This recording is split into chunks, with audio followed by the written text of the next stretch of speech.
Այսօր հյուրընկալել ենք Մայր Հայաստան կուսակցության առաջնորդ Անդրանիկ Թևանյանին, ով մասնակցում է այս ընտրություններին Բարգավաճ Հայաստան կուսակցության ցուցակով, եւ պարոն Թևանյան, վերջի շրջանում հիմա ստերին էլ կանրադառնանք, անընդհատ հարձակումներ է նկատում ձեր նկատմամբ, կուսակցության նկատմամբ, կարծես Նիկոլ Փաշինյանի մոտ ինչ որ անհանգստացնող բաներ են հայտնվել, ինֆորմացիաներ կամ չգիտեմ հոգեվիճակն է փոխել, ինչով եք պայմանավորում այդ հարձակումները։ Նիկոլ Փաշինյանը ճողվածք է ստացել։ Դա կոչվում է քաղաքական ճողվածք։ Ինչ է նշանակում քաղաքական ճողվածքը։ Քանի որ մեկ ճակատով չի մասնակցում ընդդիմությունը, մեկ մեծ ճակատով չի մասնակցում, որը էլի տեխնոլոգիա է եւ կարող է արդյունավետ աշխատել, այս դեպքում մի քանի ճակատներ կան եւ ինքը չգիտի որ կողմը հարձակվի եւ դա բերում է հիստերիկության։ Հայտնի ֆիլմի տարբերակով նա կգոռա, քացի կտա, կբողոքի, որ կդիմի դատախազություն եւ այլն, բայց դա ավանդույթ է։ Հիմա հայ ժողովուրդը այս ընտրություններում պետք է Նիկոլ Փաշինյանին տանի ԶԱԳՍ կամ Նիկոլ Փաշինյանը հայ ժողովրդին տանի դատախազություն։ Ինչ է դա նշանակում, որ այս ընտրությունը լինել չլինելու ընտրություն է, երկու իմաստով լինել չլինելու։ Հայաստանի ու հայ ժողովրդի համար բառիզբուն իմաստով լինելիության գոյաբանական խնդիր է եւ նաեւ Նիկոլ Փաշինյանի համար է այդպես լինել չլինելու խնդիր։ Ինքը նայում է Սաակաշվիլիի ճակատագիրը, ինչ եղավ, լավագույն սցենար ունի իր աչքի առաջ Տիխանովսկայի ճակատագիրը, որին ի դեպ վերջերս հրավիրել են Հայաստան անհասկանալի կարգավիճակով, այս առումով լինել չլինելիության ընտրություն է եւ սա աննախադեպ է։ Նույնիսկ 21 թվականին պատերազմից հետո այսպիսի լարվածություն եւ գոյաբանական խնդիր չկար։ Աշխարհաքաղաքական ֆակտորներ համեմատաբար քիչ այն ժամանակ։ Թուրքիան էր իրեն աջակցում այն ժամանակ։ Ոչ բացահայտ այդպես 21 թվականին ճիշտ է Թուրքիան հայտարարություն արեց։ Գենշտաբի հայտարարությունից հետո, բայց ընտրական գործընթացներում իրանք այդքան ակտիվ չէին։ Բայց հիմա բառիզբուն իմաստով աշխարհաքաղաքական բոլոր ուժերը ներգրավել են այս ընտրություններում եւ սա Նիկոլ Փաշինյանի, այսպես ասած, ճակերտավոր ձեռքբերումն է։ Այդ հարձակումները մեր դեմ պայմանավորված են նրանով, որ ինքը տեսնում է մի քանի ճակատ, հիմա որոշել է, որ մեր ճակատի դեմ պետք է հարձակվի, հետո մյուսների դեմ է հարձակվում, բայց սա հիշեցնում է նաև Գյումրիին, հիշում եք, այնտեղ Գյումրիում 4 հիմնական ուժեր կային, այդ թվում եւ Մայր Հայաստանը եւ իշխանություն չէր իմանում ում ուղղությամբ հարվածի եւ ի վերջո ճողվածք ստացավ։ Հիմա եթե մենք շարունակենք ակտիվ ինտենսիվ քարոզարշավը, իսկ մենք շարունակելու ենք ակտիվ ինտենսիվ քարոզարշավը, ապա այդ ճողվածքը իր մոտ շատանալու է, ինքը նյարդայնանալու է, հիստերիկանալու է, բայց դա միայն իրեն է վնասելու, թող շարունակի վնասելը։ Դե դրա համար էլ իրենք սարսափում են, ասում են Գյումրիի երկուս են ուզում անել, այ ժողովուրդ դուք ուշադիր եղեք, ձեզ խաբում են, ասում են իբր տարբեր ուժեր են, բայց իրենք միասին են եւ վերջում միասնական իրենց զայները միացնելու են ու իրականում իրենց հեռացնելու են, էլի, այսինքն սարսափը դրանում է։ Դե հա, բնական է, մենք տարբեր ուժեր ենք իհարկե, հիմնական հավաքական ընդդիմության մաս կազմող ուժերը տարբեր ուժեր են, բայց մեկ հստակ դիրքորոշում ունեն։ Նիկոլ Փաշինյանի իշխանությանը հեռացնելը։ Այս առումով ես կարծում եմ, որ շատ լավ միասնական մթնոլորտ կա անդիմադիր դաշտում, շատ կարևոր է միմյանց որևէ խնդիր չառաջացնել միմյանց դեմ, չթիրախավորել, չքննադատել, այդպես էլ կա, եւ երրորդը արդեն համագործակցություն կոնկրետ ընտրատեղամասում, որպեսզի թույլ չտրվեն խախտումներ, թեև ես կարծում եմ, որ խախտումները մինչև ընտրություններն են, ընտրության օրն է կայանում, մենք արդեն տեսնում ենք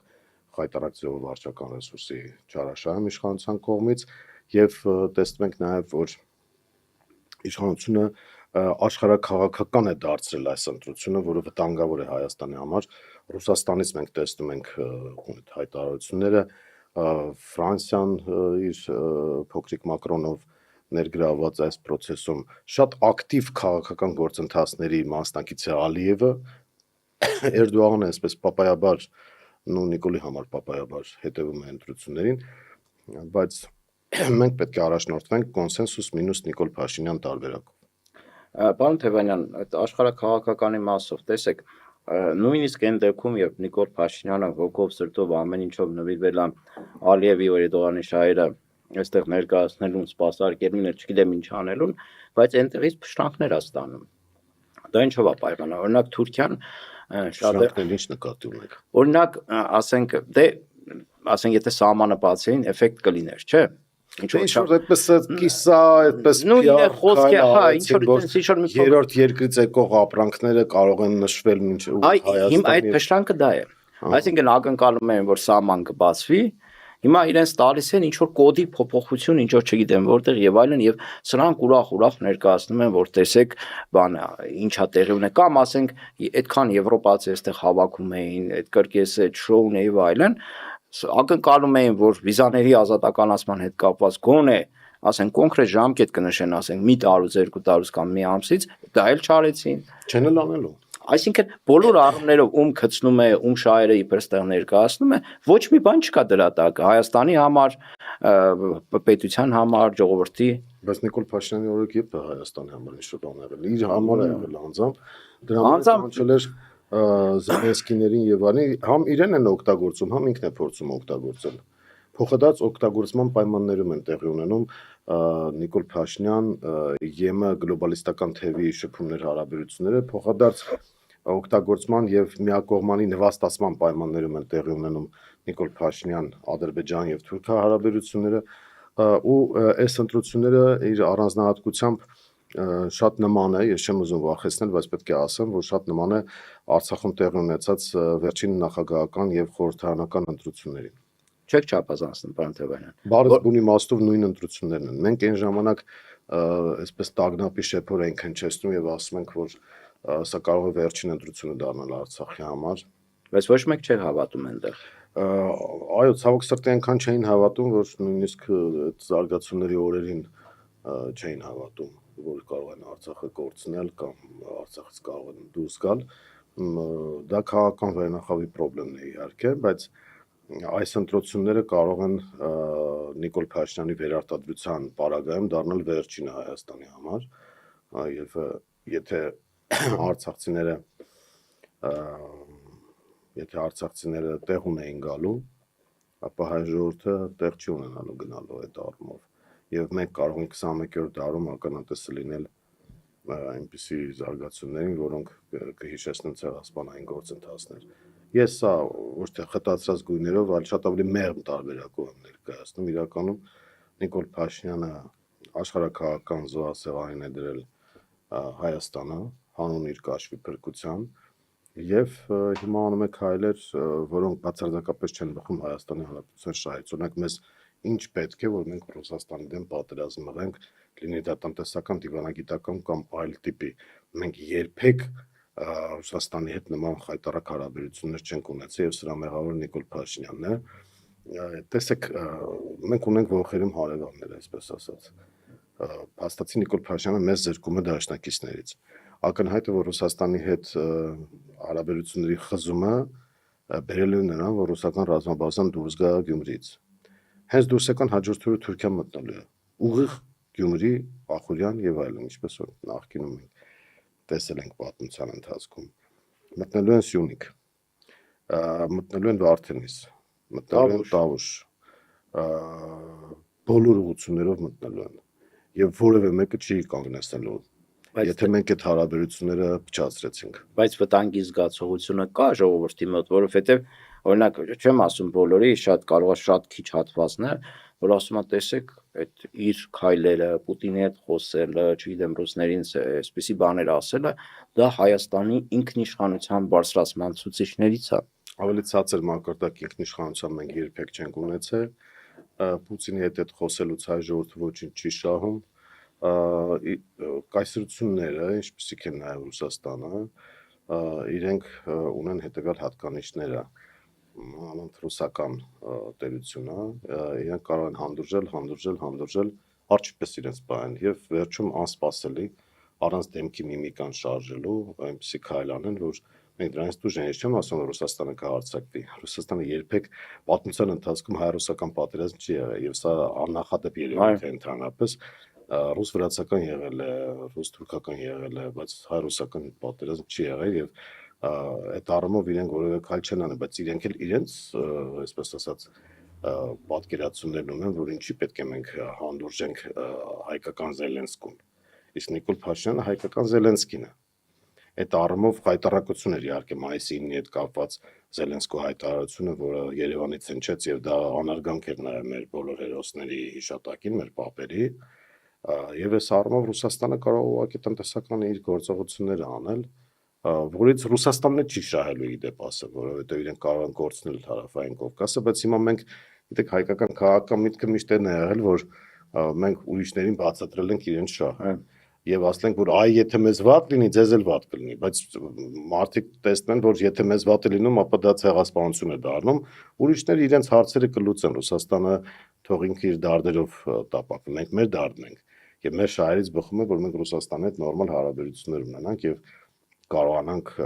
մեր շահերը պաշտպանել։ Բայց այդ վտանգի զգացողությունը դուք շփումն է, ակտիվորեն շփվում եք հասարակության հետ, տնետում, բակեր, փողոցներ եւ այլն, զգում եք, որ կա այդ անհանգստություն։ Առավել եւս օրինակ Նիկոլ Փաշինյանը կանգնում է Սյունիքում հայտարարում է, ասում է, որ Սյունիքին որևէ վտանգ չի սպառնում ու դուք մի տրվեք այդ խոսույթներին, այդ սպառնալիքներին, որ Սյունիքին նույնիսկ չի ասում ամբողջ Հայաստանին, նույնիսկ Սյունիքին որևէ վտանգ չի սպառնում։ Դե ժամանակ էլ ասում էր Արցախը Հայաստանը եւ վերջ, այսինքն Նիկոլ Փաշինյանի հայտարարությունը պետք է հակառակ իմաստով անցալել։ Մարդիկ հարթնանում են քնից, այս քարոզարշավը այդ հնարավորությունը նաեւ տալիս է։ Մենք էլ մեր քայլով ցույց ենք տվել, որ մենք այնքան բարձր ենք գնահատում վտանգի հավանականությունը, որ ոչ թե առանձին ենք մասնակցել, Բարգավաճ Հայաստանի հետ ենք մասնակցել։ Շատերը կան ասում են, որ դուք անցողիկի խնդիր չունեք, բան եւ այլն, ասենք դա կապ չունի, մենք անցողիկի խնդիր չենք լուծում։ Մենք լուծում ենք իշխանափոխության խնդիր, իսկ Բարգավաճ Հայաստանի հետ գնալը եւ մասնակցել այս ընտրություններին, դա մեսիջ է մեր հասարակությանը, որ մենք պետք է կոնսոլիդացվենք, միավորվենք։ Այս առումով ես կառավարության փուլը շատ հանգիստ ասում եմ, որ հունիսի 7-ին պետք է ընտրել համար 7-ին, մենք հանդես ենք գալիս համար 7 համակրվեաթերթիկով, ինչու պետք է ընտրել, որպեսզի մենք կարողանանք հավաքական ընդդիմությանը հնարավորություն տալ հաղթելու։ Այս ընտրությունները նաև կարող եմ ասել մի առանձնահատկություն էլ ունեն, մարդիկ երբ որ ասում են այլ ինչ խնդիր եք լուծում, ես ասում եմ, որ մեղմ ասած իդեալական խնդիր չենք լուծում։ Ինչ առում։ Ասենք որ առումով միշտ ասում են, չէ, սա լավն է, վատն է, չգիտեմ, սև է, սպիտակ եւ այլն։ Ես ազնիվ ձևով ասում եմ, այս ընտրությունները իդեալական քաղաքական ուժի կամ իդեալական քաղաքական առաջնորդի ընտրության մասին չեն։ Մեղմ ասած, այս ընտրությունները թող այդպես գնահատեն մեր քաղաքացիները, չարյաց փոքրագույնի ընտրություն են։ Չարյաց փոքրագույնն այն է, որ մենք կունենանք Հայաստան եւ հետագայում նոր իշխանության ձևավորման պարագայում Հայաստանում կկարողանանք կազմակերպել գործընթացներ, որոնք առաջինը կապահովեն անվտանգություն եւ խաղաղություն եւ երկրորդը հնարավորություն կտան զարգացում ապահովելու։ Մյուս թևում Նիկոլ Փաշինյանն է, որը 100%-անոց կործանում է ենթադրում։ Հիմա կործանման եւ չարյաց փոքրագույնի միջև ընտրությունը ակնհայտ է, պետք է ընտրել չարյաց փոքրագույնին։ Այսինքն սա ավելի շատ հնարավորության ընտրություն է, այսինքն այն դեպքում դու հնարավորությունից զրկվում ես 100%-ով, իսկ ես դեպքում ստանում ես հնարավորություն։ Ստանում ես Լավ չի, Գյումրիում մենք այդպես չարեցինք։ Գյումրիում այնպես չէ, որ մենք ասում ենք, վայ, այդպես իդեալական վիճակ կա, իդեալական տեխնոլոգիա։ Էլի չարյաց փոքրագույնի տրամաբանությամբ գնացինք, որպեսզի զրկենք քաղաքացիական պայմանագրին իշխանությունից։ Հիմա նույնը այստեղ պետք է անել։ Այսինքն մենք ոչ թե գովում ենք, ասում ենք մենք աննման ենք, այսպես սազնարած ինքներս մեր չենք գովում։ Մենք անկեղծ ենք ընտրողների հետ, սիրելի ընտրողներ, գնացեք ընտրատեղամաս եւ ընտրեք ցանկացած ընդդիմադիր ուժի, որը համարում եք, որ անցողիկի հնարավորություն ունի, որպեսզի ձայները կոնսոլիդացվեն, մեկտեղվեն եւ մենք հնարավորություն ունենանք իշխանափոխություն իրականացնելու։ Հակառակ պարագայում բացեք Արցախյան օրերի վերջին այդ ժամանակագրությունը եւ պատկերացրեք, թե ինչ է սպասվում Հայաստանի Հանրապետությանը։ Սա շատ կարևոր մեսիջ է, որ մենք պետքա տանք մեր ընտրողներին։ Դրանից հետո բնականաբար մեր ծրագրերն ենք ներկայացնում, թոշակների հետ կապված, անվճար կրթության հետ կապված, բիզնեսի ցածր հարկային տոկոսադրույքների հետ կապված, վարկային գերությունից ազատելու հետ կապված, այս բոլորը մեր փաթեթում կա։ Եվ մասնավորապես Երևանի խնդիրների մասին մենք հսկայական փաթեթ ունենք լուծումների, եւ Մայր Հայաստանը որպես թիվ 1 խմբակցությունը Երևանում իր ակտիվ քարոզարշավը իրականացնելու է, այսօր էլ ենք մենք, երեկ էլ ենք լինելու, վաղն էլ ենք լինելու, բոլոր վարչական շրջաններում լինելու ենք եւ ներկայացնելու ենք նաեւ մեր ծրագրերը։ Բայց ամենակարևորագույն խնդիրը, որ Հայաստանի անվտանգության եւ խաղաղության ապահովման հարցն է, որը մենք առաջ ենք քաշել եւ այդ երաշխավորված խաղաղության մոդելը մեր մոտ հենց ամբողջ բացվածքով ներկայացված է։ Այնպես որ մեր ընտրողներին պետք է կոչ անենք անպայման մասնակցեն։ Ժամանակի մի հատ բանաձև կար, բանը քվեարկիր, որպեսզի չպարտվես։ Հիմա մեր մոտ Ռուսաստանում է, Գալասոյատո պրոյեգրայր։ Հիմա մեր մոտ պետք է ասել անպայման տանես դուրս արի մասնակցի ընտրությանը, որպեսզի հաղթես կամ առնվազն չպարտվես։ Գաղթական չդառնաս։ Կորոնավիրուսի ժամանակ որ ասում են մնացեք տանը, փրկեք կյանքեր, հիմա տնից դուրս եկեք, փրկեք կյանքեր։ Մոտավորապես դա իմիջիալս բան Տևանյան զուտ այսպես քարոզարշավին նայելով եւ այլն տպավորություն է, որ տոտալ մերժվում է Նիկոլ Փաշինյանը հատկապես Երևանում։ Երևանում այո, ինքը բնականաբար այդպես է, բոլոր քաղաքներում էլ այդպես է լինելու։ Գյուղերում էլ հիմա, այսպես ասած, H1-ը բոլորիս համար հասանելի է դարձել, այդ քարոզարշավը կաշխատի։ Գյուղերում բավական ակտիվ Բարգավաճ Հայաստանը աշխատում է։ Ծառուկյանը գրեթե բոլոր գյուղերը ինչքան հասցնի այցելելու է, մենք աշխատանքի բաժանում ենք արել, այսպես Երևանը եւ մարզերը, այդ առումով կփորձենք ամբողջ այդ հանրային ծածկույթը ապահովել եւ նաեւ քանի որ այլ ընդդիմադիր ուժեր նույնպես ինտենսիվ քարոզ են տանում, ես կարծում եմ, որ ուղերձները տեղ կհասնեն։ Մնացած արդեն մեր քաղաքացիների ձեռքում է, բայց գլխավոր պատասխանատվությունը եւ գլխավոր ֆունկցիան, որ պետք է կատարեն, դա քաղաքական ուժերն են, որոնք պետք է մարդկանց նախ համոզեն գնալ ընտրատեղամաս եւ երկրորդը համոզեն քվեարկել իշխանության դեմ, որևէ ընդդիմադիր ուժի օգտին։ Շնորհակալություն պարոն Թևանյան, հետաքրքիր զրույցի համար։ Այս լավ նոտայով էլ ավարտենք, հա, Տերենիկ, թե էլի բաններ կարելի է շատ երկար քննարկել, բայց կարծում եմ քարոզարշավին ահագին ժամանակ կա եւ անընդհատ ամեն անգամ կփորձենք ինչ որ թեմա փակագից բացել ու հասկանալ, թե ինչքան ենք մոտեցրել այդ չայրած փոքրագույն քիչ շարաշահում կանեմ եւ ձեզ կխնդրեմ ավելի հաճախ հրավիրել այս ընթացքում։ Կարող ենք ամեն օր էլ հրավիրել։ Երեկոյան զրույցներ Բուխարու Շուշ Ռուսվելտը որ անում էր, չէ՞, այսինքն կարելի է ամեն երեկո։ Բայց քարոզարշավը արդեն չենք հասցնի, որովհետև ինչպես նշեցիք, Մայր Հայաստանը բոլոր վարչական շրջաններում գրեթե ամեն երեկո լինելու է եւ տետատետ քաղաքացիների հետ հանդիպելու է, այս ուղերձները նաեւ դեմարդեմ մենք փոխանցելու ենք մեր քաղաքացիներին։ Եթե հարցեր ունեք, նկատառումներ ունեք, նամակներ ունեք, կարող եք մոտենալ այդ գրաֆիկ հրապարակվում է, չէ՞, պարոն Թևանյան։ Կարող եք մոտենալ ձեր հարցերով քննարկել, հասկանալ եւ այլն։ Շնորհակալություն։ Ես Իսկ մենք մեր ունկնդիրներին եւս մեկ անգամ հորդորենք, որպեսզի միանան մեր բոլոր սոցիալական ցանցերի էջերին։ Միացեք, որ փոխենք։